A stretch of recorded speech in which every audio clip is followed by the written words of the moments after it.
Salam sejahtera murid-murid, kita akan sambung dengan pembelajaran yang lepas. Masih di dalam tajuk wang. Kita akan fokus kepada aset dan liability, faedah dan cukai perkhidmatan. Objektif pembelajaran kita pada hari ini ialah menyelesaikan 6 soalan berkaitan aset dan liability, faedah dan cukai perkhidmatan dengan betul. Untuk kriteria kejayaan, murid boleh menyatakan maksud aset dan liability, faedah dan cukai perkhidmatan dengan betul dan menyelesaikan 6 soalan berkaitan aset dan liability, faedah dan cukai perkhidmatan dengan betul. Okey, yang pertama ialah aset dan liability. Aset merujuk kepada apa yang dimiliki, apa yang kita ada. Contohnya seperti barang kemas, simpanan dan pelaburan, rumah, wang tunai dan kenderaan seperti kereta dan motosikal. Okay, liability pula merujuk kepada tanggungan kewangan ataupun bahasa mudahnya ialah hutang. Contoh liability adalah seperti hutang kad kredit, ansuran rumah, ansuran kenderaan seperti kereta dan motosikal, dan juga cukai seperti cukai pendapatan, cukai pintu, cukai perkhidmatan. Okey, liability ni maksudnya tanggungan yang kamu perlu bayar secara tetap setiap bulan. Nilai dia sama setiap bulan.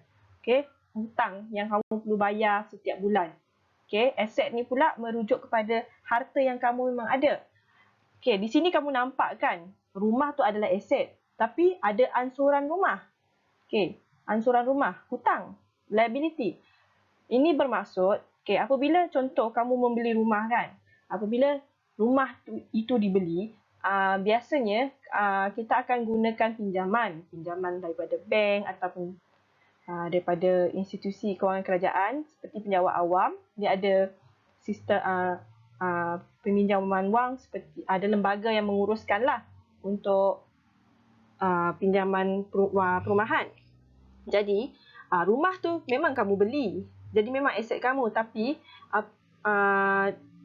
kamu perlu membayar kepada bank ataupun institusi kewangan yang kamu pinjam tu untuk ansuran rumah tu. Okey, apabila dah habis bayar, barulah kamu tidak ada hutang lagi. Sama juga seperti kereta dan motosikal. Biasanya jarang orang beli rumah ataupun kereta secara tunai sebab nilai dia sangat besar. Jadi jarang ada orang yang memang dia boleh beli dan melakukan pembayaran secara terus. Okey, biasanya memang melalui pinjaman. Tapi ini adalah aset. Okey, rumah dan kereta tu adalah aset, tapi pinjaman yang kamu bayar setiap bulan tu itu adalah hutang. Baiklah, jom kita lihat bagaimana untuk mengira harta bersih. Okey, untuk kita hitung harta bersih, kita perlu menolak jumlah aset dan juga jumlah liability. Jadi sebelum tu kita selesaikan dulu pengiraan untuk jumlah aset dan juga jumlah liability untuk kita cari harta bersih setelah tolak semua hutang. Okey. Jadi kita akan tambahkan sifar tambah sifar tambah sifar, sifar, sifar sifar sifar, sifar, sifar tambah sifar tambah sifar, sifar. Kemudian sifar tambah sifar tambah 6, 6, 5 tambah 4, 9, 2 tambah 1, 3. Jadi jumlah aset ialah 396,000. Kemudian kita cari pula untuk liability. Okey. Sifar tambah sifar tambah sifar, sifar, sifar tambah sifar tambah sifar, sifar, sifar tambah sifar tambah sifar, sifar, sifar tambah sifar tambah 4, 4, 8 tambah 2, 10 tambah 1, 1 tambah 1, 2.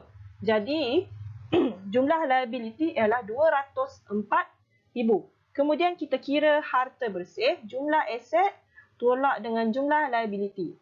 Jumlah aset tadi kita dapat 396,000. Kemudian kita tolakkan dengan jumlah liability 204,000. Jadi kita akan dapat sifar tolak sifar tolak sifar, sifar tolak sifar, sifar, sifar tolak sifar, sifar. 6 tolak 4, 2, 9 tolak sifar, 9, 3 tolak 2, 1. Jadi, jumlah harta bersih ialah 192,000. Seterusnya ialah faedah. Faedah ialah sejumlah wang yang diperoleh di atas simpanan wang di dalam bank. Okey. Selain daripada faedah, ia juga dikenali sebagai bonus atau dividen yang diberi nama lain yang diberi oleh institusi kewangan tertentu. Contoh, amanah saham Nasional Berhad. Okey.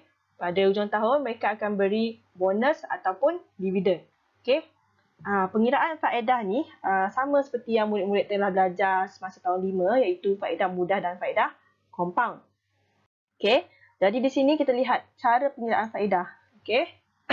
Faedah, untuk kira nilai faedah, kita perlu cari sama dengan simpanan darab dengan kadar faedah darab dengan tempoh.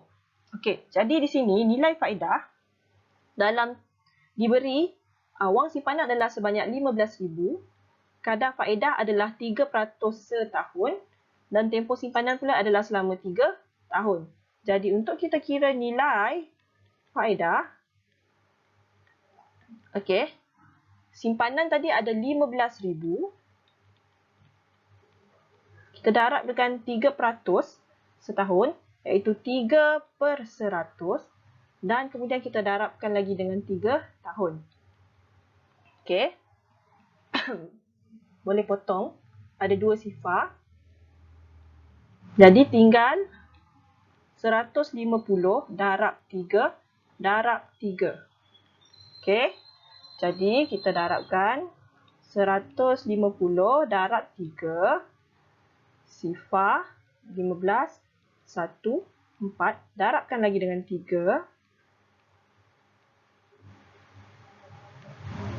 sifar 15 1, 4 darab 3 12 tambah 1 13. Jadi nilai faedah dalam tempoh 3 tahun ialah 1,350. Dan yang terakhir sekali ialah cukai perkhidmatan. Cukai perkhidmatan adalah cukai yang perlu dibayar ke atas perkhidmatan yang disediakan oleh perniagaan tertentu seperti hotel dan restoran makanan segera. Contoh cikgu boleh bagi pada murid-murid. Contoh kalau murid-murid pergi KFC ataupun McDonald.